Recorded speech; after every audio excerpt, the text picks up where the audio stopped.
Okay, this is David. I'm back with a new facility on a sequel to Pathogens, viral pathogens, and I'm going to add one to it, which you may not be able to see, but you will later on. It's called Spot Leaf. This is a location with, guess what, knockout roses again, and they're across the front here. Some of them are in the shade. These are getting adequate morning sun, which is what they need. Your casual observer would walk up to this one and say, gee, that looks pretty neat. I've never seen that before. What is that? Is it a new rose? No. This is another part of the pathogen that shows up once you fertilize. If you look at it a little closer, this area right in here, we've got multitudes of thorns, very hair-like, and this is clumping, leaf clumping on the heads. The analogy of this is that if you feed the plant, it'll look better and get around the disease a little bit, but you're also feeding the disease once it's in the plant. So you're going to get this clumping. So we need what we need to do is come back and prune this. Now what we have done up to this point, let's go back to last year, and in the conversation with the owners, we were getting leaf patterns and bloom patterns that were spotty, spot leaf, and then the blooms, only one layer. This one's got two. It's an early bloom, it's going out, it's lost some of its blooms, but with the fertilization and mineral content that I put into these plants, we're getting multiple layers of at least 9 blooms on some of them.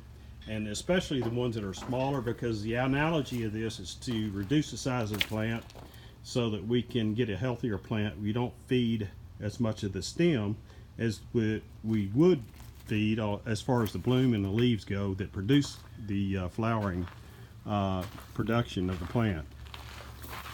Getting back to the other disease, and I'm kind of going around in circles again, it was spot leaf. Now I've gotten a lot of that, or I've taken care of a lot of that. I'll see some in a minute and I'll point them out.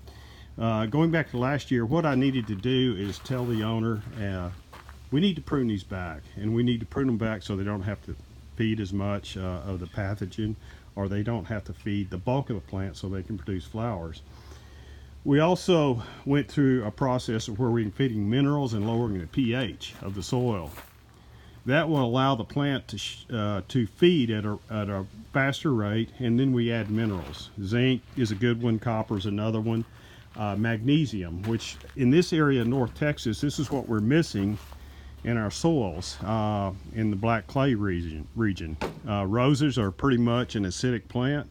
They like water, but they like to dry out, and that's what the acidic type soils will do, because they're mostly grainy and sandy. Let's walk over here and look at these in the shade. These are pronounced real nice with flower and color. We've got a little bit more shade in this area, and so we got a dwarf plant, but they're trying to bloom as well as the others. And coming along here, we're going to probably see maybe a residual spot leaf.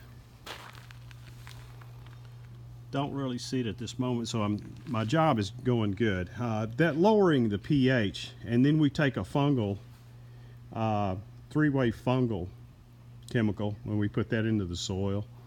That has probably helped quite a bit on the fungus part, but it also attacks pathogens in the soil, and it's called Prog G Qualipro. That's a pretty good multifunctional chemical for what we're looking at right here. Then we go back. Another treatment I added along the line is mineral oil, and mine has a little bit of ammonia, which will help with fungus too. And it's such at a fine rate that it really does soak into the plant good.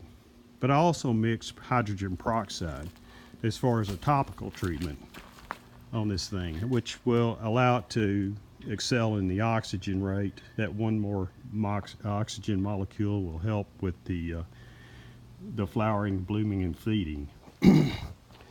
While I was here, I also hit the junipers here, the small junipers. They were a dull finish, They look like they're putting out a little color on their leaves, a little bit of blue, and just a little bit of a growth pattern. So I'm going to wind it up here, and I just wanted to show you the other aspects of the disease and what to look for. Adios.